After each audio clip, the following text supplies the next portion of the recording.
Mesmo uma provação pode ser um dom em vista de uma maior felicidade futura. Se quisermos, pois, que a oração seja uma verdadeira prece e dê os seus frutos, não peçamos o impossível, porque por mais que seja pedido e rogado, nos será negado.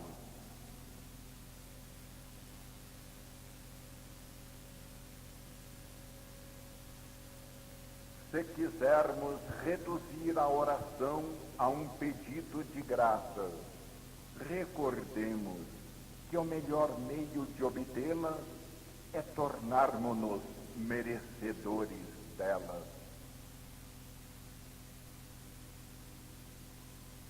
Nós somos livres de fazer o que mais nos aprouver e de aceitar ou não, no momento, a vontade de Deus.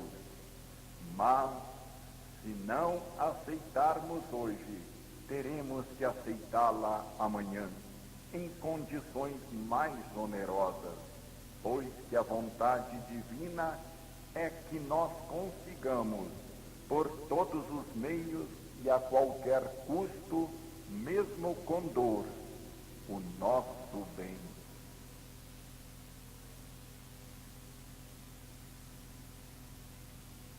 Esta ativa adesão a tudo que Deus nos prepara, esta nossa compreensão e boa vontade de desenvolver os motivos que Ele nos oferece, sejam eles sofrimento ou alegria, esse superamento do nosso interesse imediato em vista de maiores interesses nossos por vindouros, enfim, essa anulação da nossa vontade individual na vontade divina que guia os grandes planos da vida universal, tudo isto é essencial para atingir e manter aquela contínua união com Deus que aqui nos propomos atingir.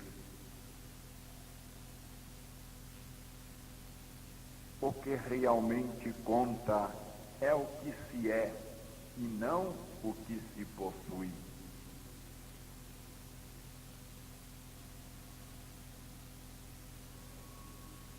Cada um não levará consigo senão o que realmente é e vale, isto é, as obras e os méritos, isto é, somente aquilo que possui em espírito. Deve-se, por isso, desligar o coração de qualquer coisa terrena, tratando-a com desapego de simples administrador, depositário, que deve prestar contas a Deus dos bens que lhe foram confiados temporariamente para fins mais altos. Então, na verdade, não se possui mais nada para si. Tudo se torna propriedade de Deus, e a Ele compete a defesa dos nossos haveres. Embora se canse e corra, é por mais segura recompensa e já sem a ânsia de perder, porque tudo é confiado ao verdadeiro dono, com a garantia de sua sabedoria e bondade. Então estamos seguros de que Ele nos enviará com a sua providência o necessário para que possamos cumprir a obra da nossa vida. Que paz se origina em trabalhar assim nos braços de Deus, na consciência do próprio dever cumprido. Quando se executou o próprio dever para com Deus, está-se seguro de que Deus cumprirá o seu para conosco, e que grande fato que Que expansão de toda a nossa vida é o tornarmos-nos assim seus operários e representar uma parte do grande organismo, uma função no funcionamento do universo.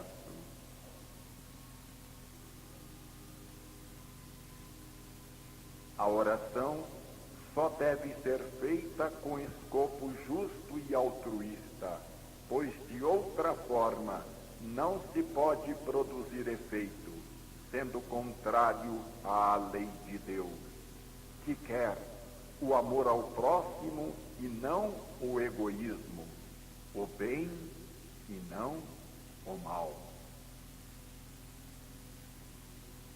A oração deve preferir as coisas espirituais e só pedir as materiais em função das espirituais. Oração, um silêncio de todo o nosso ser em atitude de receptividade e de oferecimento à escuta da palavra divina. Sem sintonia não há comunicação. Quantos perdem os seus imensos tesouros por andar à procura das pobres riquezas terrenas? E, no entanto, Deus não deseja senão tornar-nos ricos, mas é necessário que o procuremos, fazendo-nos dignos, porque assim o quer a sua justiça. A maior oração é tácita e consiste, antes de tudo, em ter agido bem e depois na simples sensação da presença de Deus. Quando tudo tivermos dado a Deus e ao próximo e deixarmos de existir para nós mesmos, então tudo virá a nós espontaneamente e tudo possuiremos. Abramos confiantes as nossas almas, como faz a flor e a luz do sol. Assim como a lei de Deus quer que ele leve aos seres a vida orgânica, assim também quer que as radiações espirituais do sol divino nos inundem de sabedoria e felicidade. Frequentemente, as forças do bem não podem passar, porque os canais estão obstruídos por 1000 detritos e atravancamentos espirituais.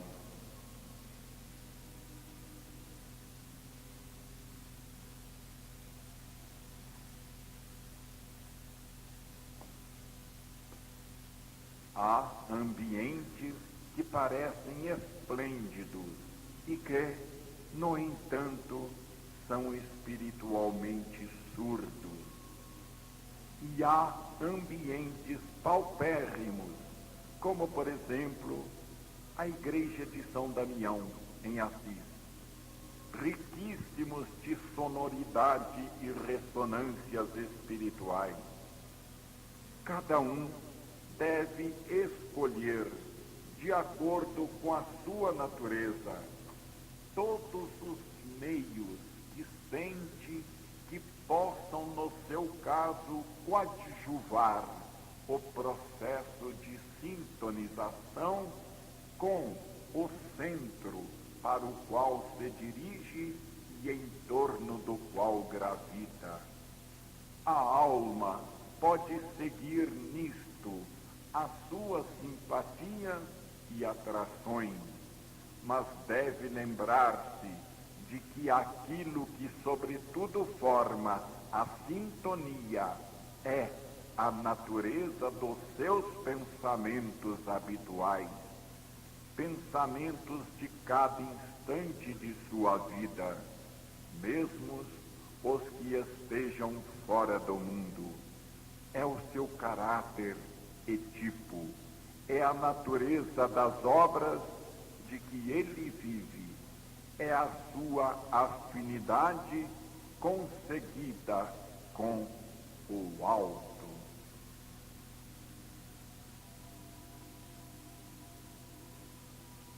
Façamos o que saibamos e possamos para abrir, escancarar a nossa alma às radiações divinas, deixando-nos inundar por elas, recebendo-as e tornando-as nossas, vibrando com elas em todo o nosso ser.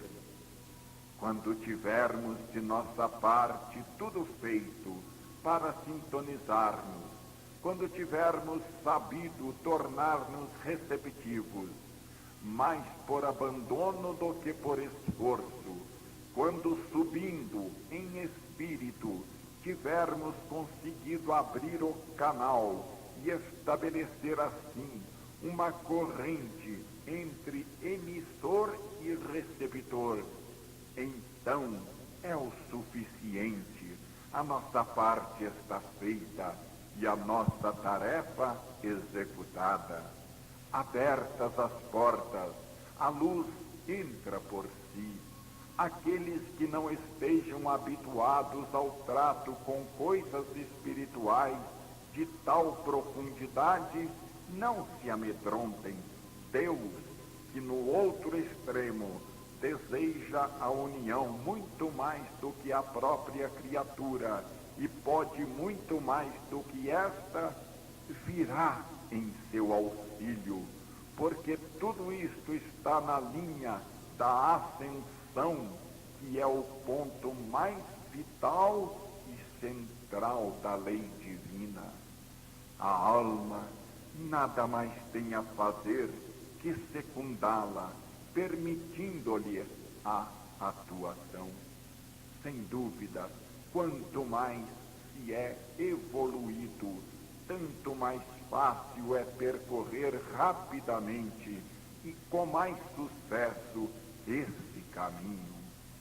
As almas preguiçosas, gélidas, egoístas, fechadas em si mesmas e incapazes de um impulso de paixão, ainda que religiosas, ainda que carregadas de uma montanha de práticas formalísticas e mecânicas, são mais necessitadas, sim, são as mais necessitadas de maturar-se.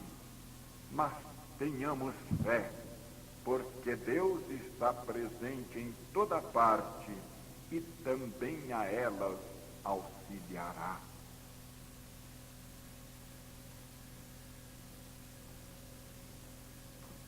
No mundo orgânico não é tudo regido, ainda que através de inúmeras passagens graduais, pela energia que desce do Sol para a Terra. Assim também no mundo das forças espirituais, tudo é regido pela potência que de Deus desce às almas. Extraordinariamente poderosa é a palavra a que corresponde um real estado de alma. A palavra que não é apenas som, mas força viva da alma.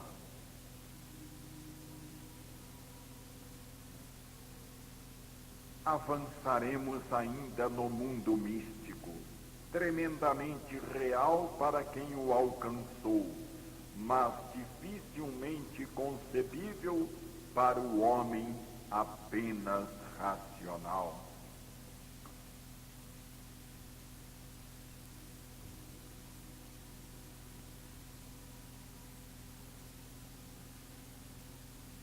não é tanto o estudo ou o raciocínio que eleva o conhecimento, mas a maturação e consequente desenvolvimento da personalidade.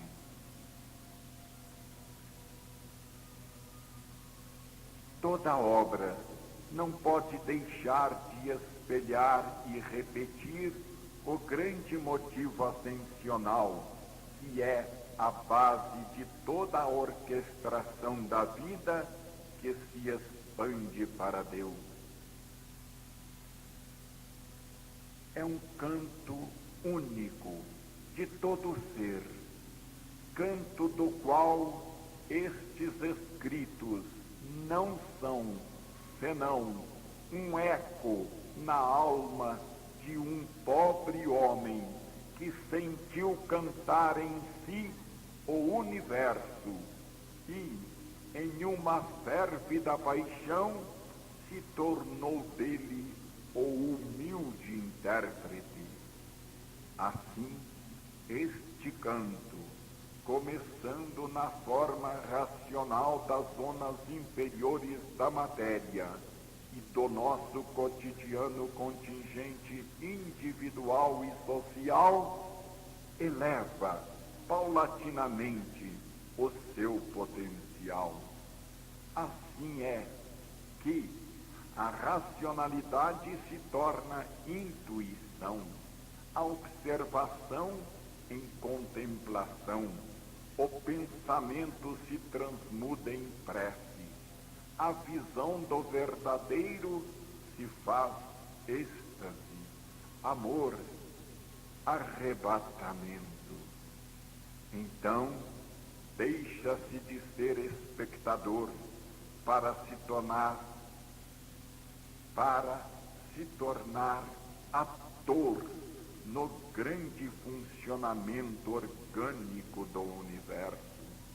Não mais se ouve apenas a divina harmonia do criado, mas nela se penetra, por ela se é envolvido e transformado.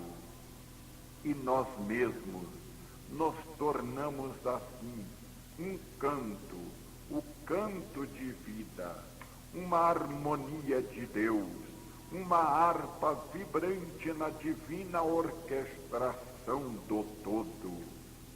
E nos anulamos desta forma, perdidos no ilimitado incêndio do amor divino.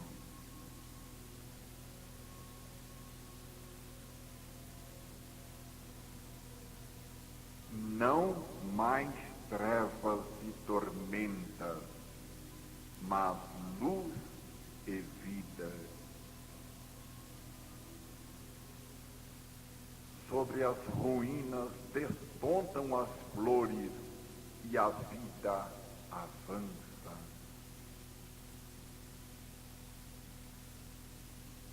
Peregrino de dor e de paixão, eu me aproximo de ti, Senhor. Despedaçaste todos os meus afetos humanos, um a um. Quiseste que somente o teu amor permanecesse.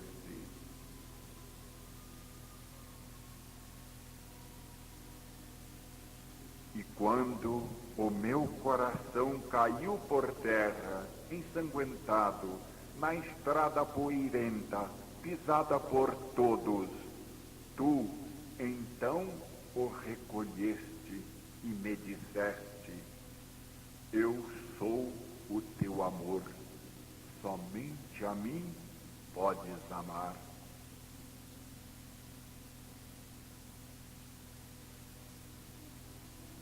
A nova dor, porém, reergueu até ti minha sensação, e nas profundezas do meu desânimo eu te encontrei. Assim como tantas vezes eu te perdi, e na minha prostração vieste ao meu encontro, e de novo me apareceste.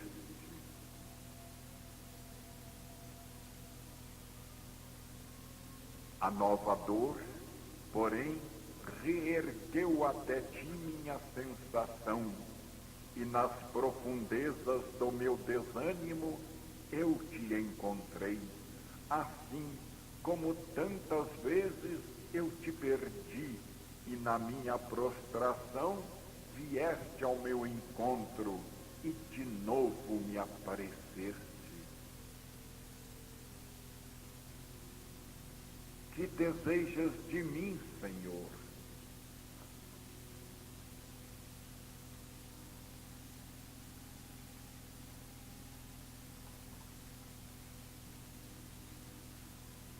Ouço o clamor das multidões distantes, que não querem e não sabem sofrer.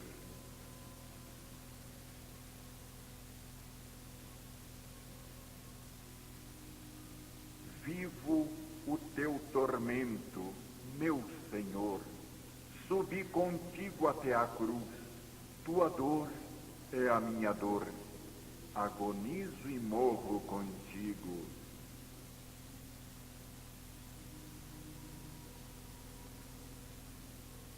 Flagela diariamente o meu espírito, para que ele seja desperto e pronto ao teu comando.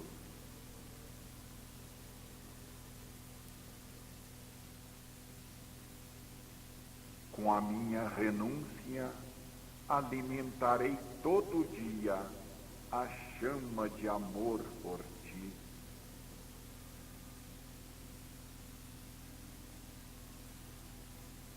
Conduziste-me até aqui.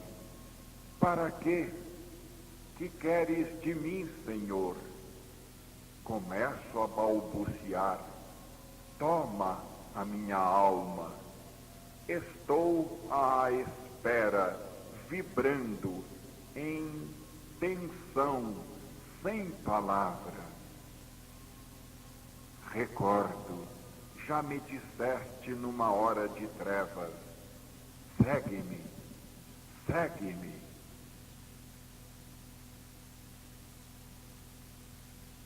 Paira sobre mim algo de grave e de grande que eu não sei. Sinto solene a hora. Estás perto de mim, ó Cristo, eu te sinto.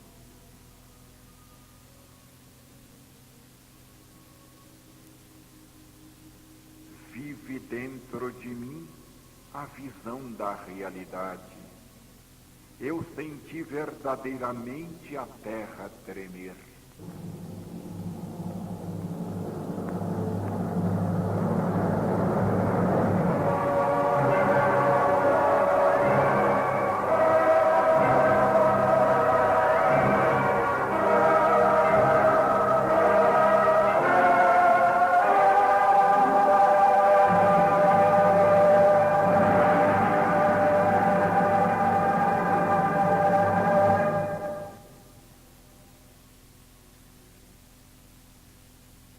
O espírito redimido pela dor pode finalmente escancarar as portas cerradas pelo egoísmo e pela culpa.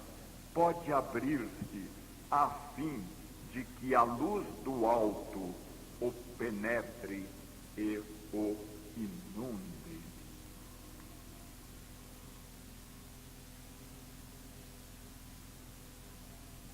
Senhor, semeei segundo as tuas pegadas, como me ordenaste. Senhor, semeei por toda parte, em todos os campos do mundo, rivais ansiosos de vãs posições terrenas. Entrei lá, onde com bondade e compreensão lhe foi aberta a porta, seguindo o teu evangelho, que nos ordena amor. permaneci contristado em silêncio, no limiar das portas que me foram fechadas. Fui expulso por aqueles que mais amava e que melhor deviam ter compreendido.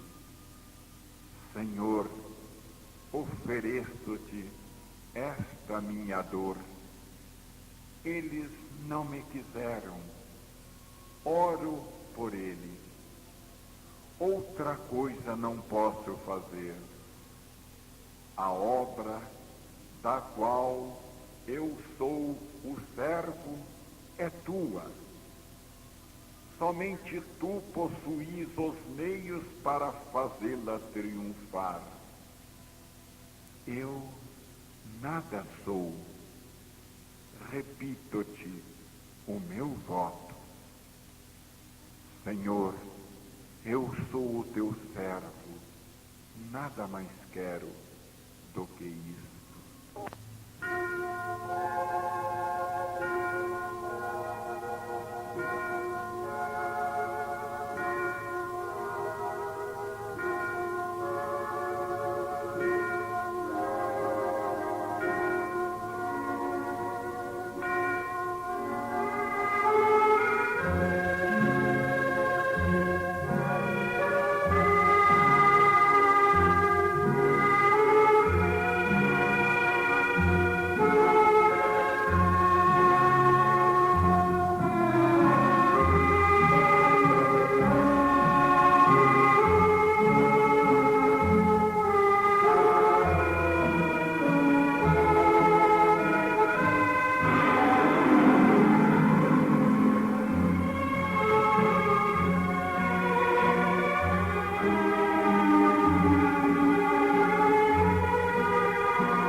pela salvação do mundo, para aliviar, se possível, a sua merecida dor, para dar à tua justiça uma contribuição qualquer de amor, ainda que seja quase nula, para encher o horrendo vazio produzido pelo ódio, ofereço-te a minha dor.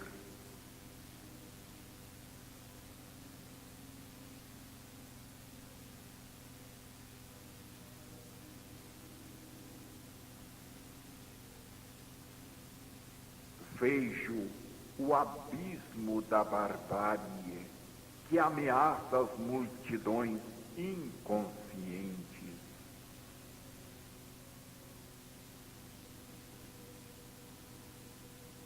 Senhor, juntei esta dor, que é a consciência da minha miséria, às outras dores, e também isto te ofereci, para que tu tivesses piedade de mim. Como se acabou a tua dor, ó Senhor, deve ter fim, pela mesma lei que tu nos mostraste, toda dor, a dor do homem, a dor do mundo. Agora sei o que tu querias de mim, Senhor. Não mais chora, não mais treme a minha alma, mas triunfa na tua alegria. A paixão está superada na ressurreição. Assim como a tua dor foi a minha, assim também agora é minha a tua felicidade.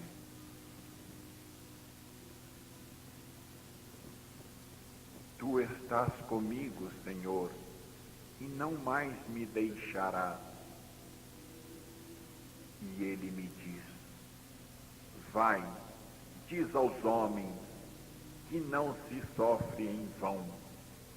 Vai, lembra aos homens o caminho da redenção. Que saibam sofrer e, sofrendo, compreender. À medida que compreenderem, o círculo se alargará e a dor se suavizará. A luz de Deus bate às portas de sua alma e pede para entrar, mas ele a mantém hermeticamente fechada. Abram-na ao amor fraterno, que Deus entrará. O homem deve aprender qual ser livre e pode, pois aceitar ou repetir como quiser. Mas ai de quem odeia os outros, porque envenena a si mesmo. Ai de quem se encerra no cárcere do egoísmo, porque barra para si próprio o caminho das fontes da vida. Isola-se e se estiola em direção à morte. Vai, ensina ao mundo esquecido, desviado por detrás de falsas miragens, os verdadeiros caminhos da alegria. Se sacerdote do Espírito, oferece também o que sabes, porque de 1000 ofertas nasce a nova civilização.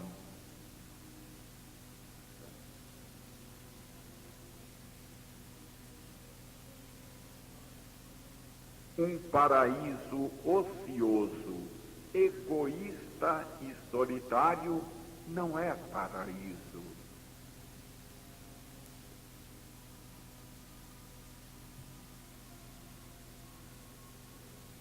A fúria das paixões devasta esta pobre terra que poderia ser um jardim.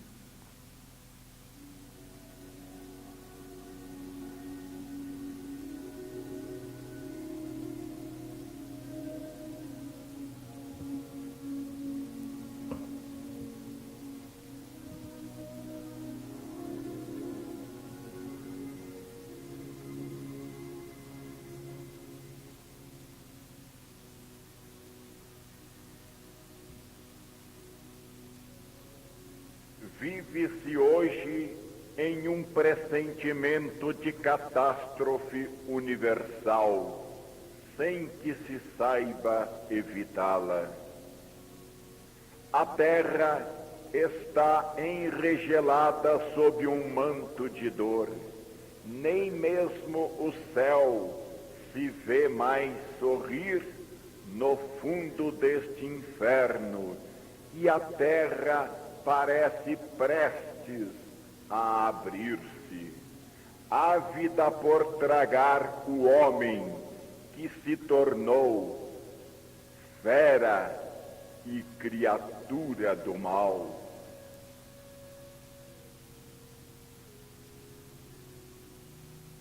Dentro de mim está a visão do real.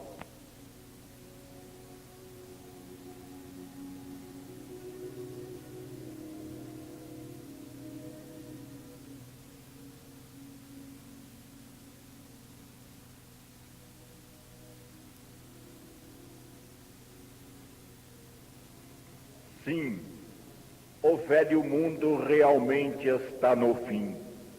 É o fim deste mundo, mas um outro surgirá dele. Eu vi realmente a terra florir. As leis da vida seguem um plano e entram em função no momento adequado, sem se preocuparem com largas explicações, visando apenas a conseguir os seus objetivos. A concepção materialista fez crer aos dirigentes que a opinião pública se pode hoje fabricar mecanicamente, em série, por meio do rádio e da imprensa. Não é verdade. Existem correntes de pensamento independentes que não precisam de semelhante indústria. A terra surge aos olhos do homem como qualquer coisa de infernal e inabitável. Algo de imenso e novo deve maturar, porque Deus não nos fez sofrer em vão, mas apenas para o nosso bem. As leis da vida querem que tudo aflore, enfim, para o bem, que o mal se transforme em bem. Nisto tudo, respeitando o livre-arbítrio humano. A renovação se inicia pelas multidões, naturalmente em forma primitiva, como primitivas são estas mesmas.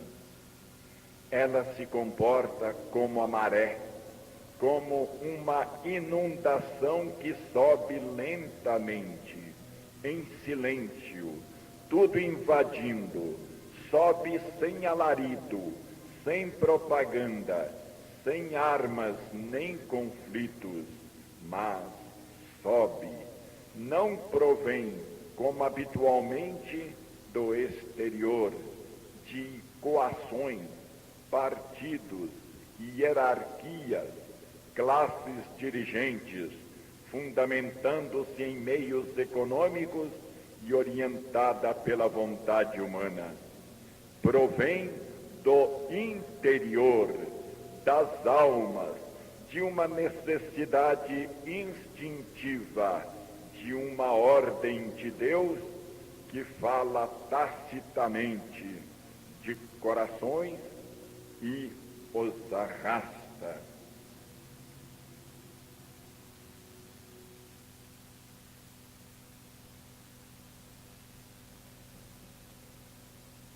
É estranho, essa maré crescente do bem é mantida e impelida pelos impulsos do mal.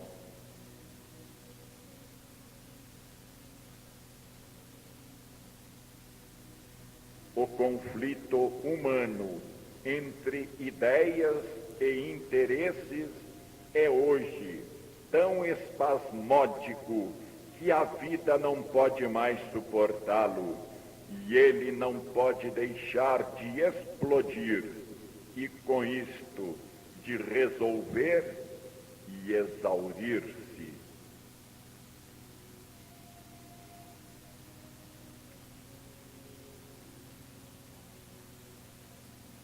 A ressurreição em direção à vida. Sim, a ressurreição em direção à vida, que não pode acabar, está implícita e é fatal.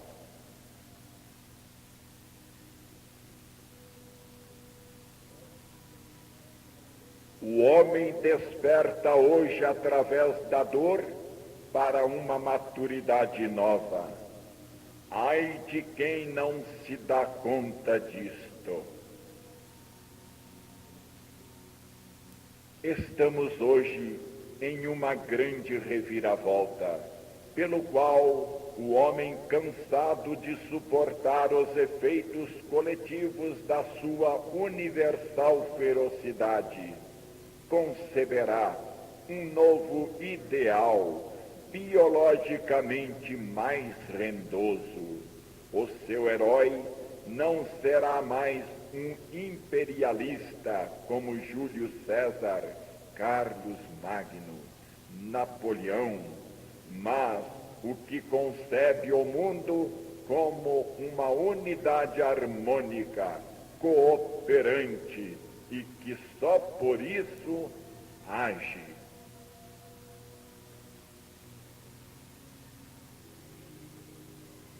A grande força que fez pressão através de tantos conflitos atuais para resolvê-los e vencê-los é Cristo. Ele inspira alguns elementos isolados dele mais próximos e os faz falar. Ele fala no instinto das massas, orientando-as de maneira inesperada para novas formas de consciência. A vida não pode deixar de responder aos apelos de Cristo. Esperemos com alegria, o final é fatal apoteose do bem.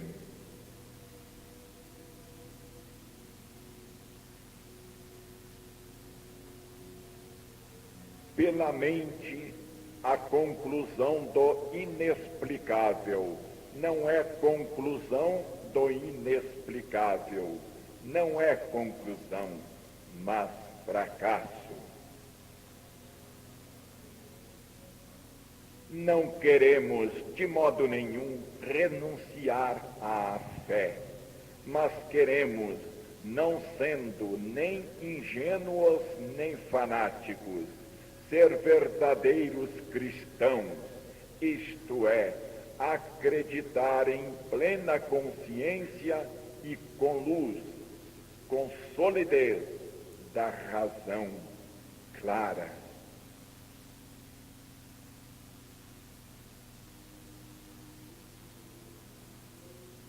Deixemos a matéria entregue às suas leis. O espírito não tem precisão dela, a não ser, quando muito, como ponto de referência para fixar a atenção e as ideias.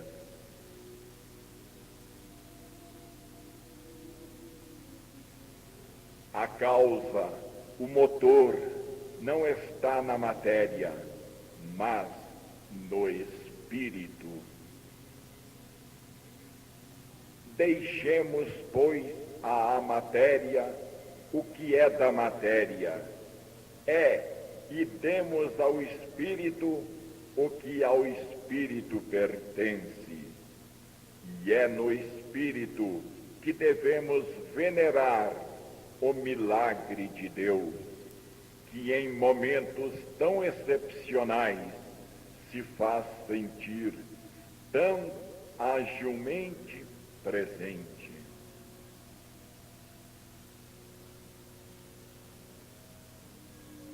Deixemos, pois, à matéria o que é da matéria, e demos ao espírito o que ao espírito pertence. E é no espírito que devemos venerar o milagre de Deus, que em momentos tão excepcionais se faz sentir tão agilmente presente. Mente e vontade diretora da vida, Deus.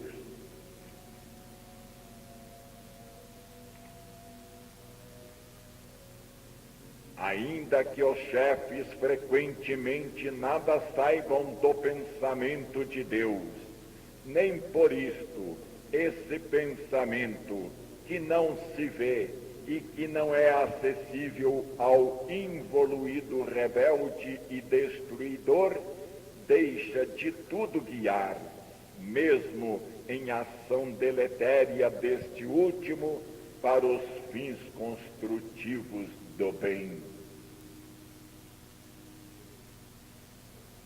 Quem vê em profundidade onde o materialismo involuído não alcança, não se alarma e diz: tende fé.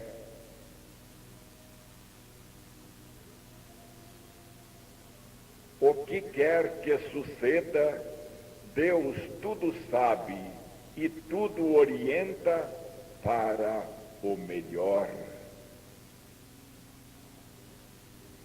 Se na profundeza está Deus, silencioso e perene Criador, na superfície está o mal, rumoroso, destruidor e encerrado no tempo.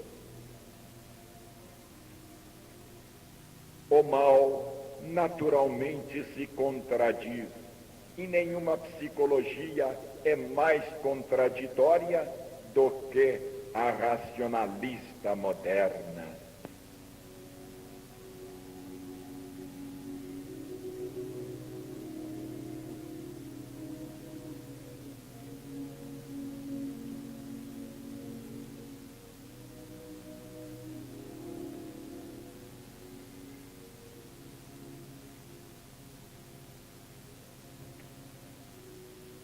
Hoje se acredita poder-se chegar à posse através da destruição, à alegria semeando a dor, ao bem-estar por intermédio da guerra e ódio de classe. Mas, para possuir, é necessário ordem, disciplina e não rebeldia. Para progredir é necessária a sábia obra construtora dos melhores e não dos piores, dos pacíficos e não dos delinquentes. É imprescindível a paz e a segurança.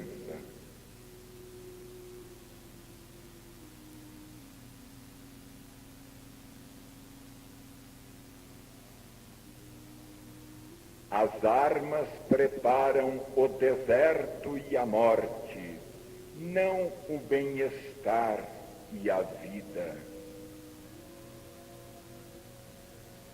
O involuído que é presa do materialismo é feroz.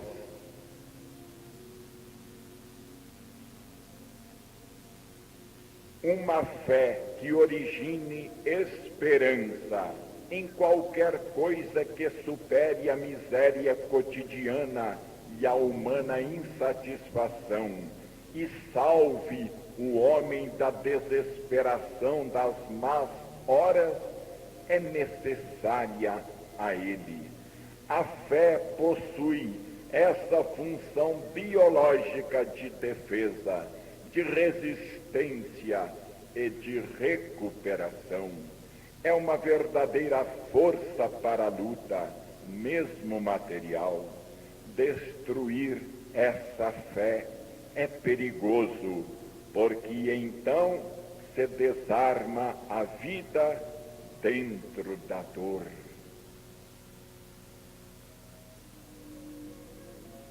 Nunca é tão necessária a fé como na dor. Somente a ingenuidade do involuído pode acreditar que uma fé se possa destruir com a força.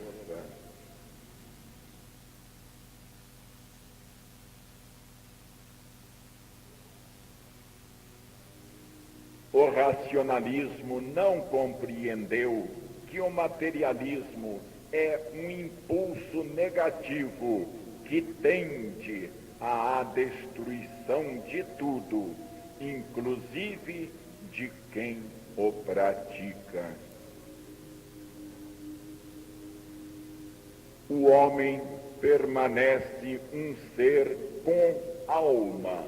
Ele não é um número, uma máquina de produção, um cálculo econômico. É um ser humano. As construções do racionalismo moderno são construções contra as quais a vida se rebela, e a vida esfrangalha tudo que lhe constitua obstáculo.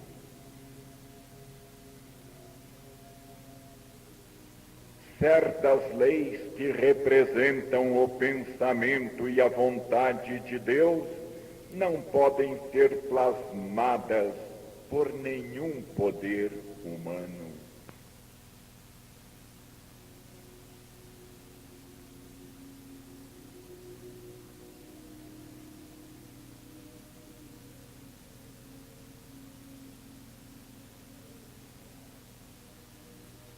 É necessário que o espiritualista veja todos os aspectos da vida e não se limite à repetição estereotipada das fórmulas da sua religião ou grupo, quaisquer sejam elas.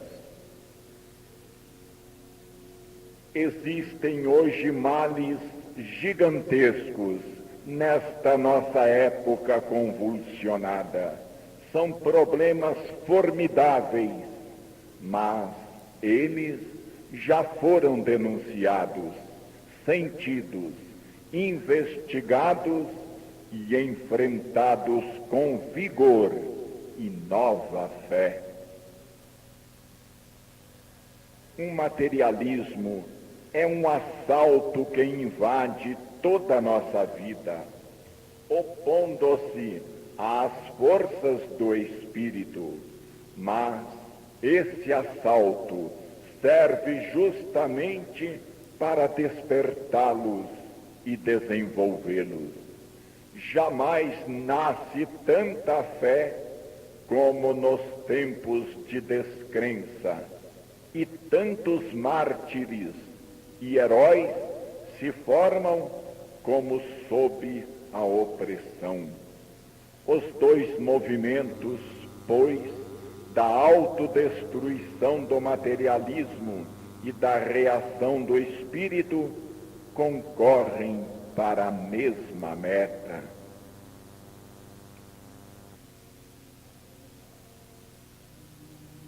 A verdade é que aquele que possui uma sabedoria imensa, uma verdade espiritual ainda desconhecida, é mais forte, não do que 10.000 homens, porém, mais do que todos os homens que não a possuem. Ele os supera com uma força eterna, angélica, como que empunhando uma espada forjada na harmonia dos céus, uma espada à qual não poderá eficazmente resistir uma couraça ou uma torre de bronze. A verdade é que aquele que possui uma sabedoria imensa, uma verdade espiritual ainda desconhecida, é mais forte, não do que 10.000 homens, porém mais do que todos os homens que não a possuem. Ele os supera com uma força eterna, angélica, como que empunhando uma espada forjada na harmonia dos céus, uma espada à qual não poderá eficazmente resistir uma couraça ou uma torre de bronze. É necessário que o evoluído, que é mais inteligente, observe as vias do mal e os métodos do involuído. Este, para dominar, permanece encerrado em um sistema que o torna um projétil lançado para a autodestruição.